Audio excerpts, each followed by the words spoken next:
اے دختر یروشلم خوب للکار، کیونکہ دیکھ تیرا بادشاہ تیرے پاس آتا ہے۔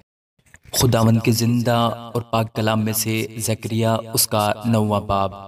بنی آدم اور خصوصاً کل قبائل اسرائیل کی آنکھیں خداوند پر لگی ہیں۔ خداوند کی طرف سے سرزمین حدراک اور دمشق کے خلاف بار نبوت، اور حماد کے خلاف جو ان سے متصل ہے، اور سور اور سیدہ کے خلاف جو اپنی نظر میں بہت دانش مند ہیں۔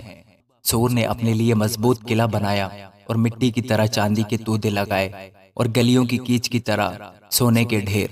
دیکھو خداوند اسے خارج کر دے گا اور اس کے فخر کو سمندر میں ڈال دے گا، اور آگ اس کو کھا جائے گی۔ اسکلون دیکھ کر ڈر جائے گا، غزہ بھی سخت درد میں مبتلا ہوگا، اکرون بھی، کیونکہ اس کی آس ٹوٹ گئی، اور غزہ سے بادشاہی جاتی رہے گی، اور اسکلون بے چراغ ہو جائے گا، اور ایک اجنبی زادہ اشدود میں تخت نشین ہوگا، اور میں فلسطینیوں کا فخر مٹاؤں گا، اور میں اس کے خون کو اس کے منہ سے اور اس کی مکروہات کو اس کے دانتوں سے نکال ڈالوں گا، اور وہ بھی ہمارے خدا کے لیے بقیہ ہوگا، اور وہ یہودا میں سردار ہوگا، اور اکرونی یبوسیوں کی مانند ہوں گے۔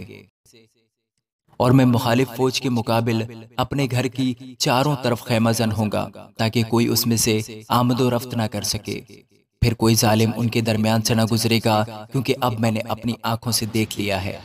اے بنت سیون، تو نہایت شادمان ہو۔ اے دختر یروشلم خوب للکار، کیونکہ دیکھ تیرا بادشاہ تیرے پاس آتا ہے۔ وہ صادق ہے اور نجات اس کے ہاتھ میں ہے، وہ حلیم ہے اور گدھے پر، بلکہ جوان گدھے پر سوار ہے۔ اور میں افرایم سے رتھ اور یروشلم سے گھوڑے کاٹ ڈالوں گا، اور جنگی کمان توڑ ڈالی جائے گی، اور وہ قوموں کو صلح کا مستہ دے گا، اور اس کی سلطنت سمندر سے سمندر تک اور دریائے فرات سے انتہائے زمین تک ہوگی۔ اور تیری بابت یوں ہے کہ تیرے عہد کے خون کے سبب سے میں تیرے اسیروں کو اندھے کنویں سے نکال لایا۔ میں آج بتاتا ہوں کہ تجھ کو 2 چند اجر دوں گا۔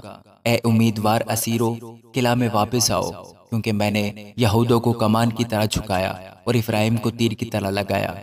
اے سیون، میں تیرے فرزندوں کو یونان کے فرزندوں کے خلاف برانگیختہ کروں گا، اور تجھے پہلوان کی تلوار کی مانند بناؤں گا، اور خداوند اس کے اوپر دکھائی دے گا، اور اس کے تیر بجلی کی طرح نکلیں گے۔